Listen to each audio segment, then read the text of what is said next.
Richplanet TV is sponsored by PrepperSafeHomes.co.uk. At last, home protection that really works. Now you might say, well, is there any good footage of triangles in the UK? Not really. I'm going to show you a little piece of footage. One of the witnesses said before that the craft was blacker than the surrounding sky. So if you try and film that, all you're going to see is the 3 points of light. You're not really going to see the structure with an average camcorder. Okay, so this was filmed in Neath in South Wales. The guy filmed it for 20 minutes at 3 o'clock in the morning, and he just saw these 3 lights hovering over his neighbour's house. And there was no reason why these lights should have been there. There's no street lights or anything like that. So this is the roof of his neighbour's house, and there's 3 lights here, and there's actually another little light on top there. So this is in 2001. He filmed them for 20 minutes at 3 o'clock in the morning, and they never moved, so he just switched his camera off and went to bed, and he says he wished he'd stayed until the morning. So as I say, you can't really see whether there's some solidness in there because it's as black as the sky. I'm not presenting this as solid evidence of black flying triangles. It's an interesting clip. Personally, I think the witness testimony is a lot more powerful than this video footage, but it's interesting nonetheless. Just sitting there above his neighbour's house. As I say, no street lights or any other lighting. Now the next clip I'm going to show you was actually broadcast on Russia Today, the news channel. So this is it's a cameraman filming some missiles going off over the war-torn area of Palestine. I think it's Palestine. And at the bottom of the screen you just see this triangular light formation, which is odd. This footage was broadcast on news channel Russia Today, brought to my attention by John Barry. It shows a triangular light formation over the war-torn area of Palestine. If this is a solid object, could it be exhibiting the cloaking abilities mentioned earlier? Is somebody monitoring the hostilities from the comfort of their advanced craft? Everyone see it? So, who knows what they are? Okay, now Dave Hodrian mentioned that he had black triangle cases linked to the abduction phenomenon. Now, my film doesn't actually go into the abduction phenomenon in any detail, but I am going to make a few comments about it. Let's just hypothesize for a moment, all right? Let's say that the black triangles are responsible for abduction. I have got one witness that is not in the film that I've interviewed on camera. He witnessed a black triangle overflying his car. He has some missing time that he can't account for, and he's on a different road, and he's not quite sure why he's driving on that road, and he has some missing memory. The following day, he has a tiny scar in the middle of his chest in the shape of a triangle, which I've got photographs of, and I've interviewed the guy. Seems like a genuine guy. Okay, so Dave Hodrian also has witnesses who claim they've got missing time having seen a triangle. Quite a lot of people have reported missing time having seen a triangle. Okay. Now a couple of points about it. Let's just hypothesize that these triangles are abduction platforms. That's what they are. They're taking people, doing whatever, and then putting them back. Let's just say that that's what they're for. If that's the program, it would have to be covert. There's no way they could fly them out of military bases or anywhere that would be seen. They'd have to do it in secret. Whoever's doing it, I'm not saying whether it's aliens or humans or a joint program. I'm saying whoever does it, it would have to be hidden, because no one's going to agree to that, right? So the covert nature of them and the fact that no one seems to be able to pin down where they're going, to me, that ties in with the abduction phenomenon, possibly. Now, there are a number of groups in the UK that supposedly support alleged abductees, and in my opinion, they're going about their research in the wrong way, right? That what they should be doing is devising methods to provide tangible proof that abduction is going on or not. And none of them seem to do that. And I've got my own theory as to why none of them seem to do that. Okay?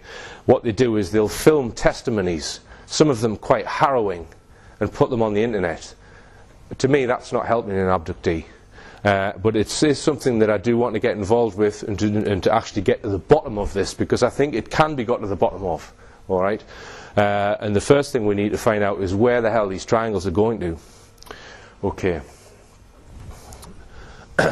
And as I said, that's going to be the focus of some of my research over the next few years. I've got ideas as to how I think we can find out whether there are bases, and also I want to speak to more of these alleged abductees and see if you can find out a method to see if a person has been taken. All right? Okay, as I mentioned, there is a UFO cover-up, because you might be sitting thinking, if you're new to this information, why the hell have I not heard about any of this on the news? Why isn't it being represented properly? Why aren't all of these cases being put in UFO documentaries and this kind of thing? Well, it's because there is a UFO cover-up, and it's very cleverly orchestrated, and it's been going on for decades.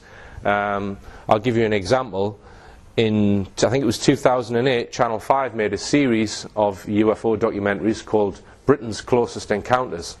One of those was about the Berwyn case, in which the military were involved, which I've made a film about called the Berwyn UFO Cover-Up. Now, one of the key researchers on Berwyn is a guy called Scott Felton. He was interviewed by Firefly Productions, who made that documentary. He spent a couple of days with them in Wales, told them where the UFO was, showed them his maps, showed them all of his information. They got all that on camera.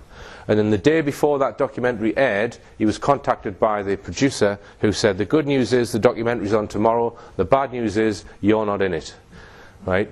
So the chief commissioning editor of Channel 5 had told them to pull all of Scott Felton's testimony. Now, that wouldn't have come from the chief commissioning editor of Channel 5. That would have come from outside, probably from some MOD or intelligence agency. So you're wasting your time watching mainstream documentaries about UFOs. You really are. They're not going to tell you the truth. You're not going to see any of this Black Triangle stuff comprehensively documented by witnesses in mainstream documentaries. They're just going to feed you what they want you to know. And I received this note from someone a couple of years ago at a talk I was giving. I've redacted the name of the person in question because I don't want to libel myself, but in 1992 this person was approached by government people and told to keep in line and investigate UFO cases and give a rational explanation to belittle the story.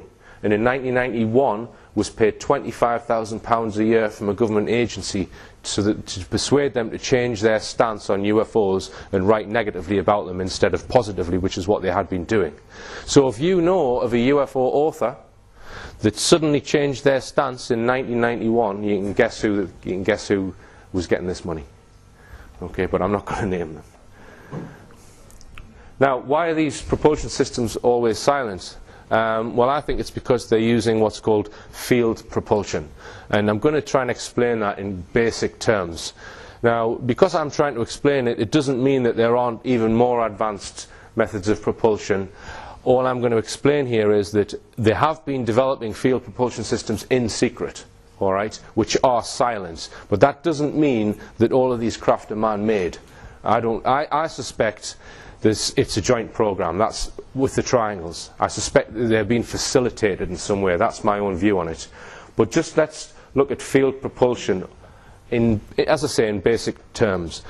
If we just consider this cannonball and it's floating in the vacuum of space, miles from any planet or star, according to Isaac Newton, it will just stay there and it won't move unless acted upon by a force. So you'd have to hit it with another object in order to get it to move.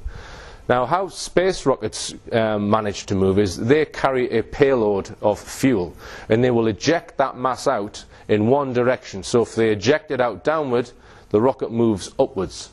So when a space rocket accelerates in a particular direction, it has to continually spew out mass in one direction in order to get to move in the other direction. So it's continually getting lighter all the time, which is not very desirable, really. It will be far more desirable in propulsion if you could move an object without having to eject mass out. Because obviously, once it runs out of that extra payload or fuel, you then can't change direction. Okay? A field-based propulsion system would get an object to move without ejecting mass. So let's just say that we put a planet underneath our cannonball. Immediately what would happen is the cannonball would start moving downward, right, due to the gravitational field that the planet is exhibiting. So the object's accelerating, but it's not ejecting any mass. It's accelerating because it's within a field.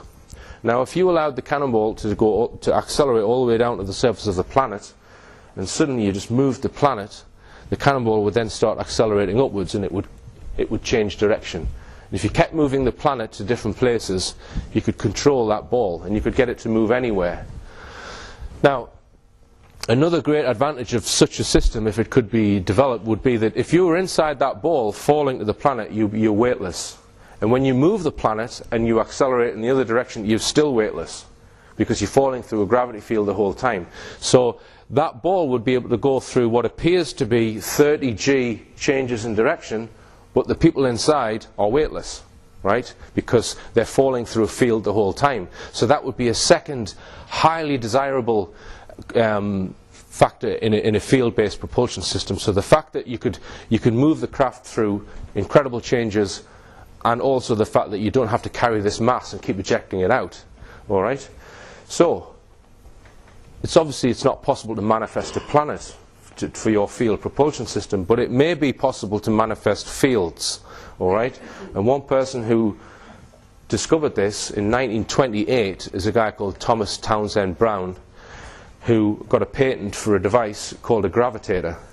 Now, this is a series of electric plates separated by what's called a dielectric, and he would charge this up to a very high voltage, and he noticed that it could produce a force on itself, or a force appeared. So if you get two of these gravitators, you hang them from pieces of string on a rotating arm, and then apply a very high voltage, the arm would start to move around. So he was able to produce force on an object without ejecting any mass, which is really the holy grail of propulsion.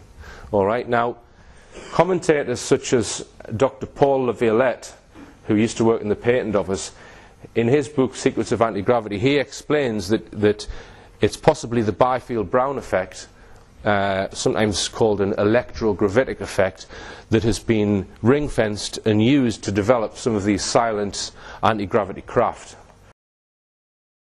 Aircraft companies have been getting billions of dollars from the military to develop this stuff in secret, but they sign secrecy agreements, and the military won't let them out of it. An example, and this came through a reliable source, was in the Department of Energy.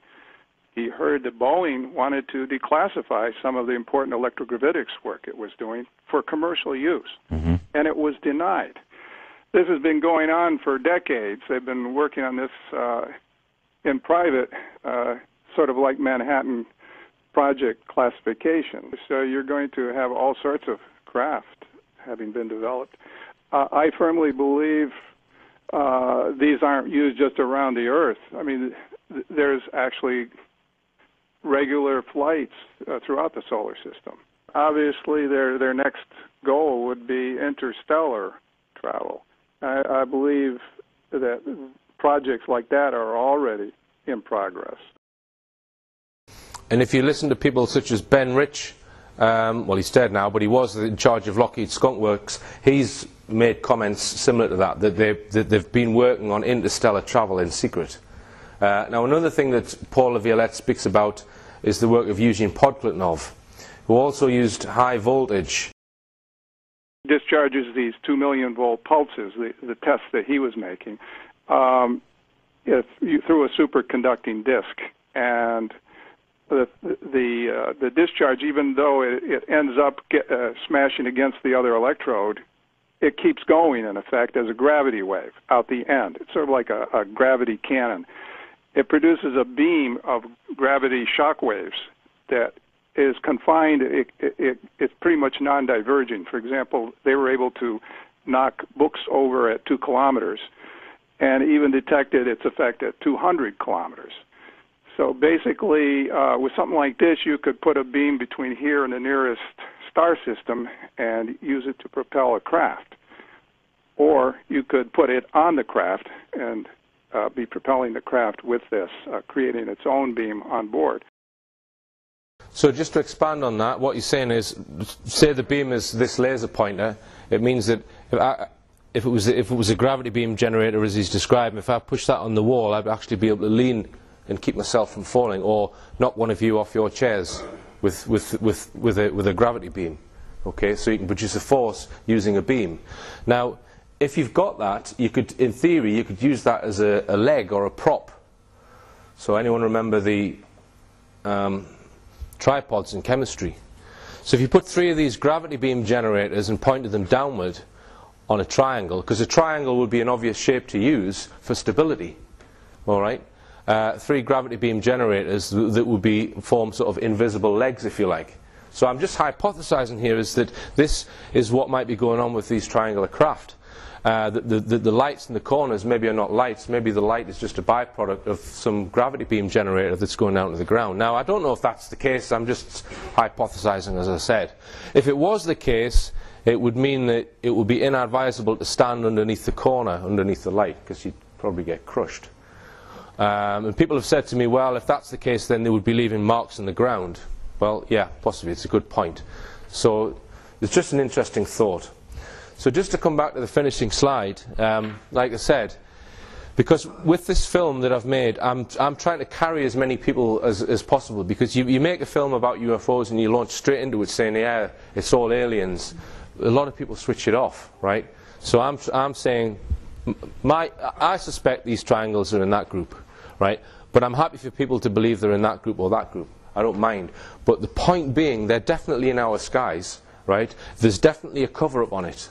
So that's why I think there's some sort of facilitation of this, that it's tolerated, or there's been an agreement to allow whatever's going on with these black triangles.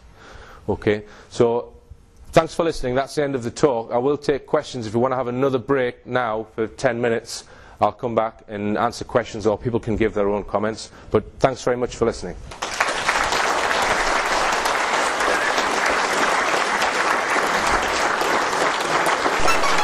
So if we come back to